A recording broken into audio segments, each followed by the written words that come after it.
Welcome, chat. You know, you can't win them all, but you can definitely lose them all. A wise man once told me that. Chat, welcome in to our second episode of the Peace of Mind talk show. I am your host, Psybearslat, and I am welcoming you all to a great night discussing Mythic Plus across the course of BFA and, of course, moving on into Shadowlands, our much anticipated World of Warcraft expansion. To like single side funnel, basically. Yeah, DH that's what needs it a brings. buff. Yeah, definitely. Oh yeah, what the? I thought it was that Andy's such a squishy tank that he needed the Hellstones to help him stay alive in the pools, but maybe not. Yeah, it did definitely help. So, yeah, we've just seen a clip as we introed into this section. We saw the Method EU, now Wunderbar, and Method NA, Golden Guardians. We've seen the dominance of them in a lot of these tournament settings so far. What do you think has kind of been like their secret to success so far, Tettles? And do you think, I mean, I know there's teams like Perplex and stuff like that are doing very well as well, but what do you think is kind of like the case of the dominance of the scene currently, Tettles? In some detours, but they're going to both be clashing here, and it's going to be crazy to see. An interesting thing I wanted to jump in on there is the fact that these teams have already played each other, and in our map pool, the first game for the grand finals is Tal Dazar.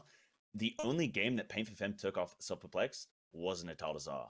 So that could be a very interesting play out in this grand finals, but I just wanted to kind of throw that in. Cyber, you've seen a bunch of them today. What are your thoughts on them as a team? Do you think they can really like take the rest of the day off, look at the mistakes they're making, and come back through the lower bracket? Knowing Pain for Fem as a team, I don't think they'll be taking any time off tonight. I think they'll be hammering it pretty hard until the early morning.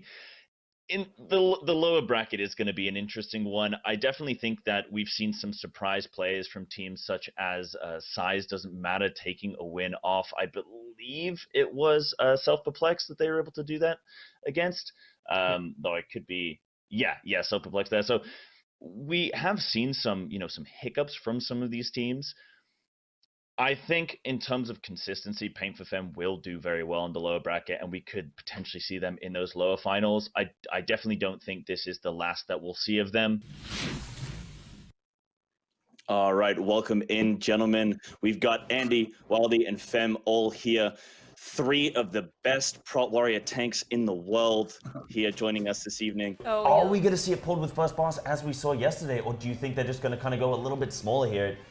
Looks like they're rolling all in because they had some practice in this. They had some practice. Divine's definitely going for it. Azrael playing a little bit smoother, but we know that Divine, even though that they're pulling this first boss here And with the some lust is going off, of course. potential master deep. I'm holding my breath. I'm waiting for it. I want to see it. We can see the Demon Hunter peeking up at 1.5 mil. Waith up here with the 2.4 mil, but and everything's gone. It's done. Divine's team looking low on health, and Faith, he takes a tentacle slam to the head, but he says, you know what?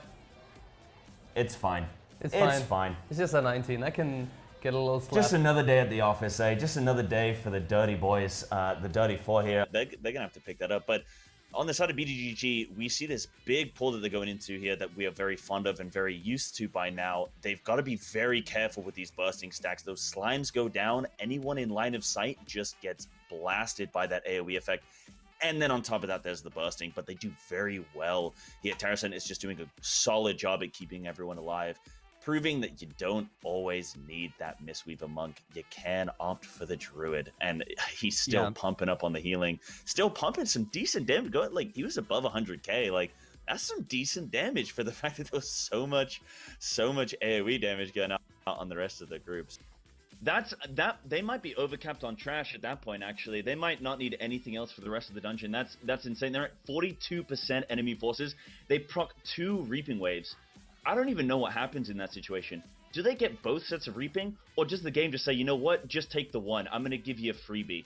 You can have that. Take the change.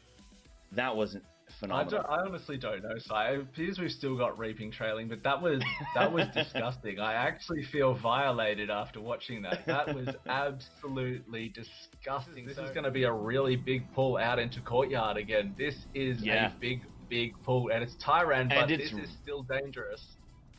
Exactly, and they have the matron here with raging and necrotic to deal with. Obviously, they've got this prompt paladin, so if the stacks get too heavy, they've got access to the bot. That they don't have access to. Oh, we almost have the healer go down. Low. Season there almost almost dipping. He must have had aggro from all that DPS he's pumping out. Well, he's not quite managing to get any DPS out, but he's definitely getting some healer aggro there. As I say, the matron here just about to rage. Then we have this reaping wave come in. It's very, very scary at this point in time. Are they going to chain it onto the boss? Maybe once that matron is down and out, but at the moment, I think they're just hanging on for dear life. As I mentioned, with the prop paladin, they don't then need that, opting for the prop paladin instead of, say, the warrior or the prop warrior. They don't need the holy paladin or even, I guess, the mistweaver monk. They can save those for other dungeons that they might want that, priority healing on. So instead, this prop paladin, I think, is a really good play and a really good pick in this style of tournament that we're seeing here. So